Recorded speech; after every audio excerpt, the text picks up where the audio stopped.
Thank you. Mr. Hartley? Don, I concur with Mr. Solomon and Ms. Maczka about the fee to cover the cost. I have a little bit of problem. I'm looking at just on the landlord side.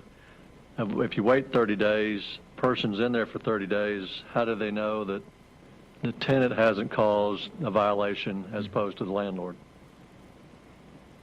It's very true. I know that's it. Sure. Yeah. I mean, it's not. It is possible that within that period, they could create an issue. Ultimately, I know that if we have to do it before they move in, there's going to be a greater expense on having more staff to do that. I understand that. I mean, I've managed apartment complex, and it is amazing what the tenants can do to inside of a house or apartment. In a very short period of time. Exactly, especially if they have 2 or 3 kids. I'm just that's my concern. It's not that I have a problem with what y'all are doing. I just with 30 days, I know the expense would probably have to go up if we did it before they move in to appease everybody. But that would be those are my only concerns. So I mean, like I said, I don't know how we address that unless we just have to jump the fees up. I would say this: if an owner, and it kind of goes back to the other side of this as well, with respect to Mr. Solomon's point on if there's a dangerous situation, 30 days would be the very maximum that they could go. If an owner wanted to say if I was a owner or an owner rep and I said, you know what, I want this inspection done within 3 days because I want to make sure that as I'm turning the keys over to my tenant, that everything's on. We're all starting from the same place. There's a clear benchmark that we're setting in terms of the standard this house is being kept in. We can do that. We can be there for them at that point. So if an owner was worried about that and proactive, and then on the flip side, Mr. Solomon, if a tenant was worried about that, because the tenant or the owner can schedule the inspection. So we could be as responsive to either party as they wanted us to be. How often do you cite a tenant? Or do you ever cite a tenant? Yes, sir. Absolutely. We have a whole slew of tenant-related violations, which we notify the owner of, but we won't cite them. For instance, trash out early, parking on the grass, junk vehicles, or in the inside. We've cited tenants for disarming smoke detectors repeatedly. But so if it's something that we can attribute to a tenant's behavior, then we can cite them. Okay, so there's give and take on both sides then? Yes, sir. Some are violations that y'all, okay, very good. Thank you. Mr. Mitchell? Thank you, Mr. Mayor. I actually agree with all the folks that have just spoken. I think that there were a lot of great points. I do have some additional questions or comments. Don, can you talk a little bit about when you say a half-time FTE, are you talking about hiring a part-time person at 20 hours a week, or are you? I mean, what are you envisioning there? Because is it a part-time? Is it a full-time person that's going to devote a current one that's going to devote half their time to that? No, sir. With the idea would be to hire a part-time inspector, somebody perhaps who is retired or who is transition, whatever the case may be. But that truly a part-time employee. Right, and we can work them up to a certain number of hours per year without increasing and bringing in other cost implications. So it would be to utilize that total number of hours over the year strategically. For instance, in December they may not work hardly at all, or but when January comes around, or as you mentioned, the beginning and ending of a month may be very busy. Yes. But the middle we may not have, or around the 15th may be very busy. But so we would be very strategic with the hours. We would also have this person, or ideally the candidate would be flexible so that they could do the mornings and the afternoons, or they would at least be able to cover our morning so that our full-time inspector could work a couple of extra hours in the afternoon on a flex schedule. So it would be a very dynamic scheduling strategy that we would employ to get to maximize the total hours. Right. Well, flexibility would definitely be the key. One question I would have too is, when we talk about hours, I think it's very important that we, and I think Laura had mentioned this, is that the end of the month, the beginning of the month, and Saturdays and Sundays, particularly around the end of the month, they really have to be available. I think that's very important. One question I have, and I think that Richardson, we always have set the standard, set the bar higher, and we continue to set the bar high. Can you, we've talked a little about this, but I think it's important to reemphasize it, is, in your opinion, clearly we're shifting from one method to another. Mm-hmm. Can you describe what do you believe are the reasonings behind making this change as opposed to the way that we're doing it today? Sure. Because I think it's important, because we've talked about this, and I think it's important to get that out. Well, if the staff's recommendation was 30 adopted, yeah. Sure. There are two main benefits. One is, I think, on using a more standardized Yes. approach via the form to the inspections. I think what we do is, for a resident or a tenant, we clearly articulate to them what the standard is going to be and how they're going to be evaluated, and we let them know before we even come, these are the things that we place priority on. These are the things that you should focus on in your preparation for the inspection. And then furthermore, from a staffing standpoint, I think we position ourselves to take stronger action when necessary or when warranted by being able to say, you knew exactly what we were going to look for. You have no smoke detectors. That's 5 points, Yeah. and that puts you below. So it'll be a very, in my opinion, it'll be a very clear-cut way of evaluating a property.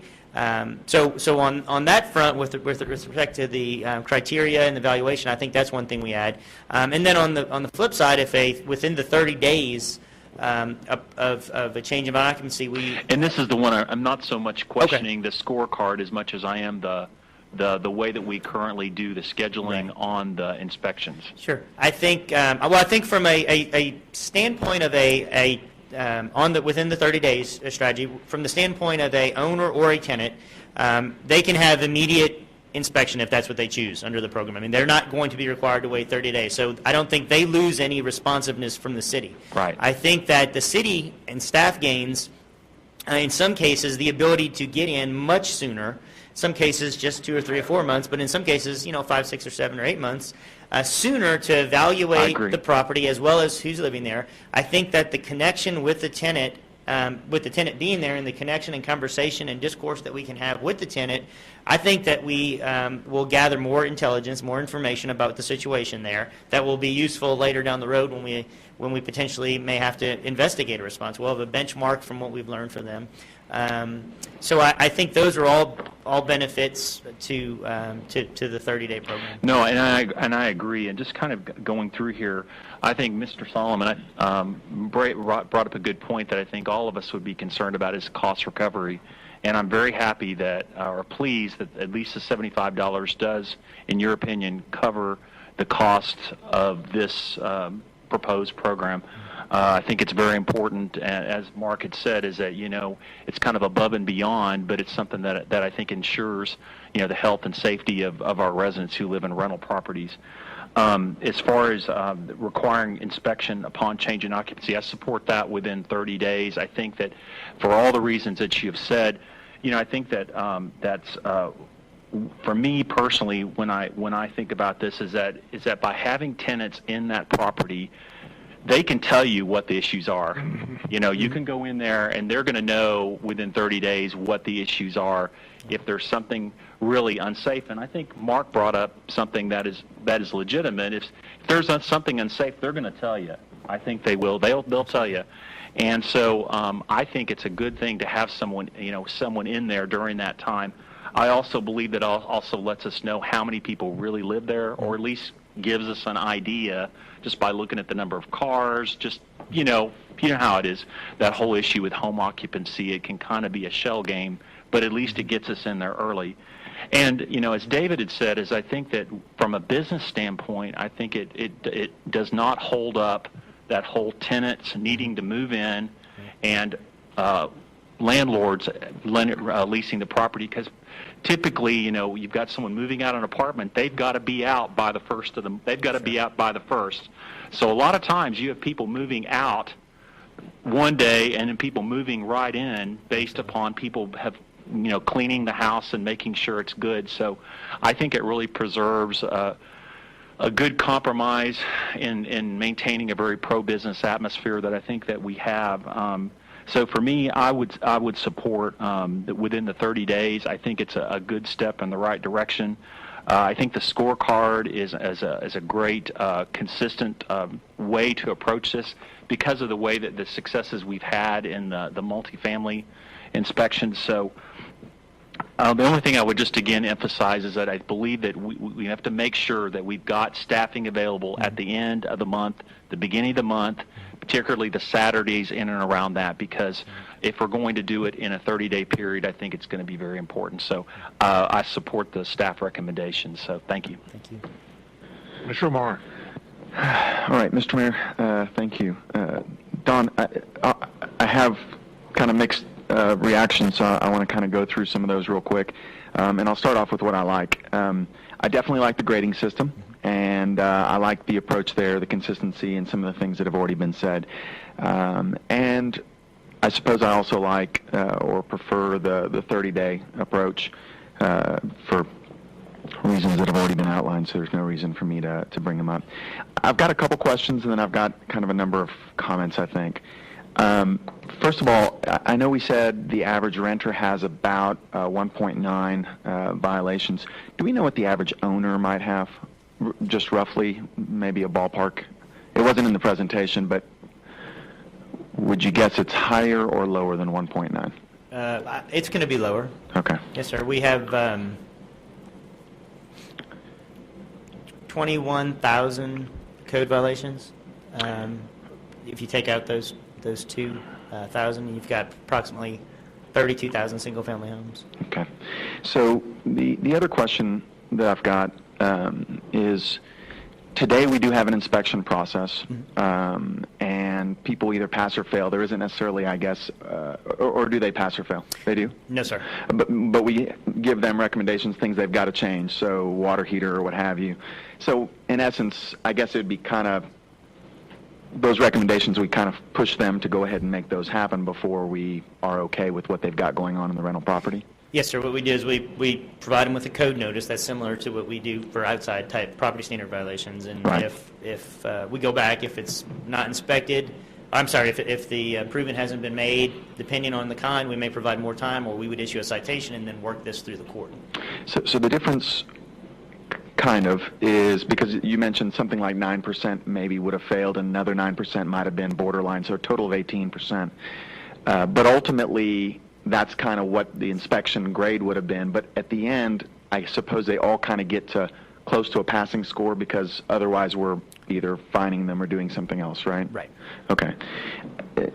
So here are my kind of concerns about what we've recommended. First of all, I'm 100% against us raising the fee, especially in light of the fact that there's a pretty dramatic difference between different types of landlords. There are those that are very engaged, whether they include things in their leases like lawn service or other things that kind of guarantee that the property remains in a particular quality level, especially as it relates to neighbors. Or they're mindful enough of the property to where they come around and they check it and they kind of stay on the leasers or the lessor on making sure that things are cut and taken care of and properly maintained. My concern is that ultimately what we do by raising a fee on those other folks is sort of penalize them.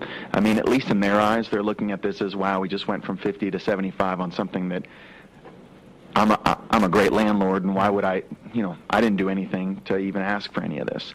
I think at the end of the day, and you mentioned it when you answered Councilman Dunn's question, which was a great question, I thought, which is why are we even doing this, which is always a good question to ask, because sometimes we do things just to do them. And in this case, there's some very valid reasons. One is the health and safety. And it's one of the reasons why I like the grading system that you've got there, because I think it takes care of that health and safety aspect. But the other was kind of retaining value in the neighborhood and that sort of thing. And so I think every one of us that have ever gone around a neighborhood, or I know when I've knocked on doors in neighborhoods and other things, just talking to residents, the complaint we get, or at least the complaint I get, and I'm not sure if everyone else gets this one as well, is, those renters across the street or those renters down the way, and how do you know who the renter is? The renter's the one that doesn't cut their grass, or the renter's the one that you can actually see practically from, just drive up, right? And I think any realtor would tell you that one of the biggest factors to property values in a neighborhood is that drive-up appeal. As a matter of fact, when you go buy a house and you're looking at, 402, if 400 doesn't have, has a leaky roof, it probably doesn't affect your buying process on 402, and it probably doesn't impact how much you're going to pay for 402. But if 400's got 10-inch grass, just below the 12-inch, you've got a property value issue, and all of a sudden it's less sellable and for less value. I would feel much more strongly about us going with the things that I mentioned that I like, which is the grading and the 30 days, which it seems like we've got a great deal of consensus on. But I would really like us to kind of consider, and maybe even discuss a little further, unless it merits no other discussion, that we don't raise the fee, that we leave it at 50. But what we do, we leave it at 50 for the quote-unquote good neighbor discount. But to me, the bad neighbor, and we can settle on a number, but I'm willing to go as high as 4 violations. At 4 violations, if I recall from your presentation, we still have a significant number of people that are 4 violations or more than that 18%. So from a recouping perspective of dollars, you're still recouping the dollars, but you're recouping them in a manner that perhaps speaks directly to one of the reasons why we do these inspections in the first place, which is home values. And so if someone's a 4-time or greater violator, that's 480 homes out of, 2,500 roughly? 1,800. At how much? 1,800 homes? 1,800 have 1 violation or more, but I suppose some have no violations? Yes, sir. Okay, so out of total of 2,400, however many are totally registered, to get 480 homes is still significant. And quite frankly, I'm happy with even moving it to $150. So we can move the rental fee to $150. Heck, $200. And what we'll say is, hey, if you're a good neighbor and you pass your inspection and you have less than 4 violations, you pay $50 like you always have. But if you're not, then you don't. And the last thing I'm going to say on this, and then if there's any other input, I'd love to hear it, is that the concern, which I think makes some sense, is, hey, what if they say, well, you just picked on me for this latest violation because of blah blah blah, because you wanted the extra fee. Mm-hmm. I would submit that the same argument would happen if someone was sitting at an 86 and then all of a sudden you found that extra 2-point violation on the inside of the house, and they go, oh, you just found that little crack in the wall and are charging me 2 more points just so you can get a second inspection fee and come out here for a second $75. So I think anytime anyone fails, they're going to have some conspiracy theory as to why they failed.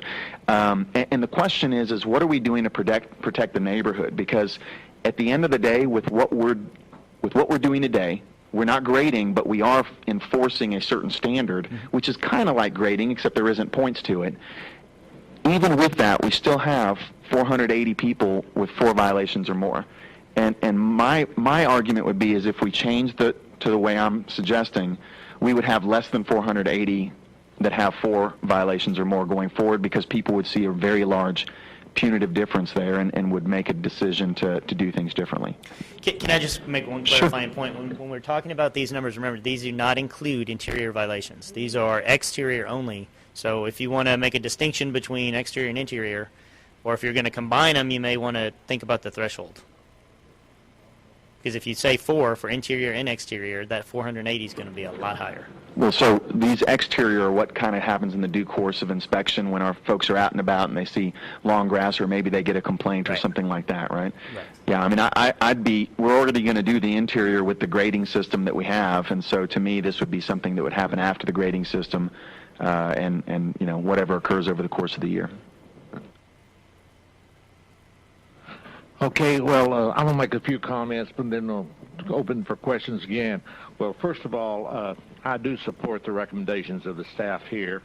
I think it's easy to administer. It's easy for both the homeowners and the tenants to understand.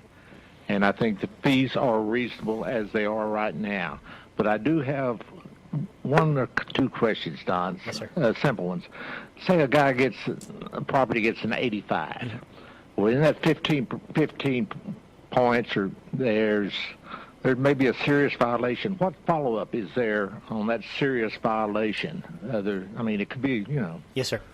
We would provide them with written notice via the report and include a reinspection date and say, if it was a serious, let's say it was no smoke detectors throughout the house were inoperable, we would say, in 3 days we will be back to reinspect this, and if it's not repaired, we would set another, or if the improvement's not made, we'd set another reinspection date. So we will always give them a timetable in which they have to make the repair, and then that's when that will trigger the reinspection. Do we charge him the 75 again, even though he's above the 85?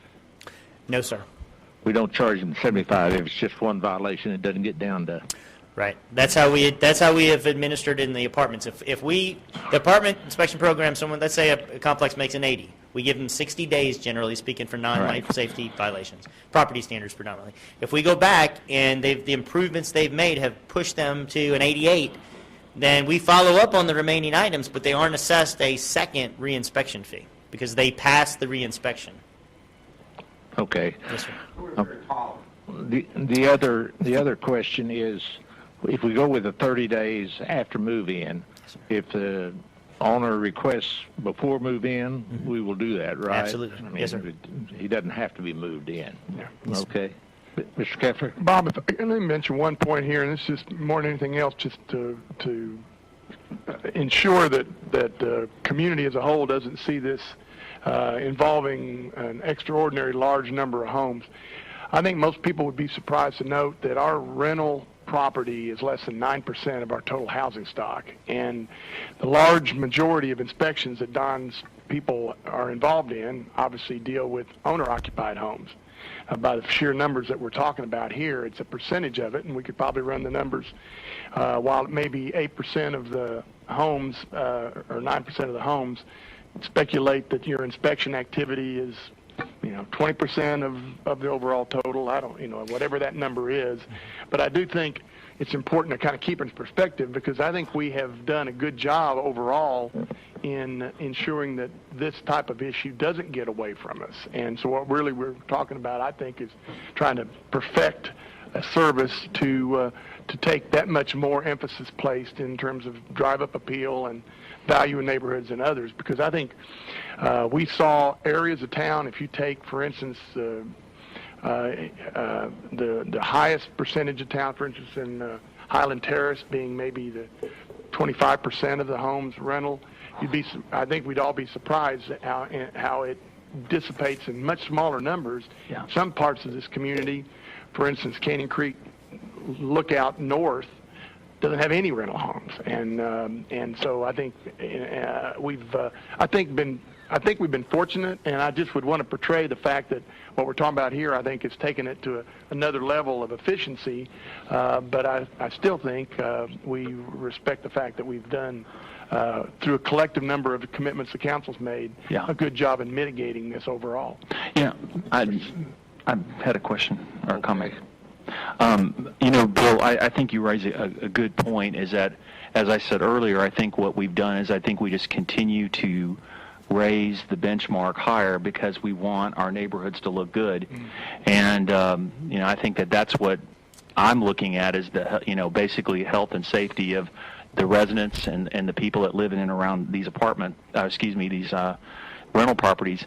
I think Amir raises some good points. I think the thing that Don, I would be curious about is when you say violations, and I think it's important to delineate this, is, are you talking about citations? Are you talking about letters? These are letters. These are just notifying someone that they are in violation of a code. Because I will tell you that what my experience and what I know a number of my neighbors in and around, say, like the Heights area that has a lot of vegetation, is that whole issue about the alleys, where you have a lot of trees and shrubs and just stuff that's growing out. So anytime that a tenant got a letter for that would be considered one, correct? That's Yeah, I just want to make correct. sure that I understand that. I think that the thing that I struggle with on the proposal that Amir has made, not that it's not good, it becomes in a lot of ways, I think, somewhat subjective because, as you said, you could end up in a situation where you have people calling and creating issues. Not to say, and God forbid that would happen, but it could happen. We certainly want to investigate legitimate issues, but I think that there are situations where there could be an adversarial situation with the resident that lives in that house, and there could be some issues that could occur that may not normally occur because of that situation. And I think taking that a step further is you'd have to delineate between what is tenant issues versus what is owner issues, because there clearly is going to be some differences there. I don't think what Amir is proposing is necessarily bad. In fact, I think there's some interesting parts of it, but I'm just not sure from a staffing standpoint how we can manage this because of some of the subjectivity that I think may exist. Again, I think it's a very interesting idea to consider, but I'm just not sure how we get there. And so that's why I think that I'm pretty comfortable with the way with the proposal that you're making. And I think taking it a step further is at least we know the $75 covers as a cost recovery for what we have. And I'm just not convinced that if we take it above that for various other violations, I'm not sure that we'd be able to recover it. I think it's a good idea to consider, but I'm just not sure that we're there yet. Mr. Solomon? Yes, Mr. Mayor, thank you. That's a good idea. In response to the Councilman's Omar's proposal down there, it just seems complicated to me, Amir. I don't want to put the staff in the position of having a straight score sheet like we do with the apartments, like we do with the restaurants. We don't get the same. We don't get those comments on restaurants. They know 85 is 85, and we know what we're doing when we go in there. And I think we put our staff in a position of being able to defend that kind of a rating system. So I would support that. On the other hand, on the other comment is this is a commercial operation. Renting houses is a commercial operation. It's a tax deductible. It's an expense item. It's a commercial operation. We inspect commercial properties on a routine basis. Before I can get a certificate of occupancy to move my agency, I'm going to have to get an inspection. They're going to come around every year and make sure my fire alarm's working and my fire extinguisher's working. Like I had to pay $75 not too long ago because the landlord didn't put a fire extinguisher in there. And so, Was that a tenant issue? Yeah, it was a tenant issue, But, I got cited for that, so went and did it, And this, I don't see it, I see it as a business operation. These are businesses, and we inspect businesses. We charge businesses a reasonable fee to do that. So I think this cost recovery is a good idea, and we need to go with the $75. And I'll support the staff recommendation with my comments on seminars and these kind of things. So, More comments, questions? Mr. Omar? So I just, I'm going to make my final statement here, and then, it's okay. Every once in a while we can disagree, and I'm okay with that. But here's where I want to go with this, and I really think we ought to think about this because we all put neighborhoods pretty high in our action item list. We all think every one of us talks about how we want to protect the neighborhood, and I'm going to ask you all to think about this. Doing the exact same thing that we've always done, which the only difference between this and what we've done in the past is we now have a grade that then tells you that you passed or failed. But that's not really all that different than what we're doing today, because what we're doing today is we still inspect, same inspection, and we tell them you got to fix these things, which is kind of like passing or failing, but with different terminology, okay? We're doing the exact same thing, and I'm assuming, I don't know if y'all are, but I'm assuming that there's this expectation that something different is going to happen with rental homes. Maybe not. I personally would like to see something different happen with rental homes. I would like for the scourge, whenever you do have that small percentage, especially in those neighborhoods, and I'll tell you, you go drive through Mark Twain, okay? Go drive through some of these neighborhoods where they do have that higher percentage. And we're blessed in this city. We have very low percentage overall. I think it's a great thing.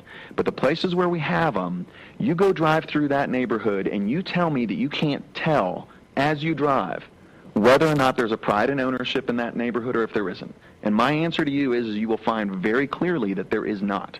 Now, in those situations, what are we going to do to change that? We're going to do the same old thing. Now we're going to charge $25 more and somehow that's going to make anything different? It's going to maybe make it a little bit better on the inside because, and by the way, your guys do an amazing job, and none of this is a reflection on your department or your people or any of that stuff, and I think you know that. Yes, sir. But at the end of the day, we're the policymakers, and the policy we're making here is we're going to just charge $25 more. We'll put in a grading system, which, by the way, I think is a great idea. I said that earlier. We're going to do it inside 30 days, which I think is a great idea. I said it earlier. But at the end of the day, we're not doing anything to change what a neighborhood looks like with those renters in those situations. Now, in Laura's neighborhood, and I think she mentioned it, there's a good situation. Why? Because those landlords have a different personality than landlords in other places in our city. And that is exactly what's at the crux of this issue. If we don't attack the negative situation and the negative landlords that we have in this city by putting a punitive situation in place that says, hey, if you don't want to take care of your property, if you don't want to make sure that your tenant is taking care of your property, then there's going to be an additional fee. And at the end of it, that's what this is all about for me. And by the way, one last thing, subjective versus objective. I don't think there's anything subjective about whether or not your grass is 12 inches long. It's pretty obvious. It's either 12 inches, or it's 13 inches, or it's 10 inches. I don't think there's anything subjective about your trash being out early. That's a yes or a no, just like you're at 85 or you're an 83, okay? It's a yes or a no. None of that is subjective. And if in any case, if all we're going to do is, not all, if what we're going to do is we're going to go educate, we can educate them on, hey, these are the violations on the outside of your house that cause you to have 4 violations. And therefore, those are the things you want to make sure your tenant's not doing, or you can include it in the rent and make them do lawn service as a part of it. But from my perspective, I think we got to change the way we approach the neighborhood. Otherwise, we don't get anything different than we've gotten, except we do cover a little bit more of our expenses, which, by the way, last thing here, we recover the expenses with my plan as well. By taking the 480 violators and saying we're going to charge them $150, and by the way, it's not that complicated. We've got IS that can give when the inspector goes out, it's got a number next to it. They passed, they're over 4 or they're under 4. All right, let's not make it. We got iPads now. We can act like we understand technology. The bottom line is that our guys are going to walk out and they're going to know whether or not someone's had more than 4 violations. It's not that complicated. So, from my perspective, again, I think we need to attack the real problem and do what it is we say we're going to do, which is health and safety, which I think we're doing with the grading, and it's property values, which I don't think we're addressing in the way that we're handling this right now. And if we don't address it, it's a missed opportunity. And the whole point of doing this as a work session was so that we could actually consider redoing this a different way.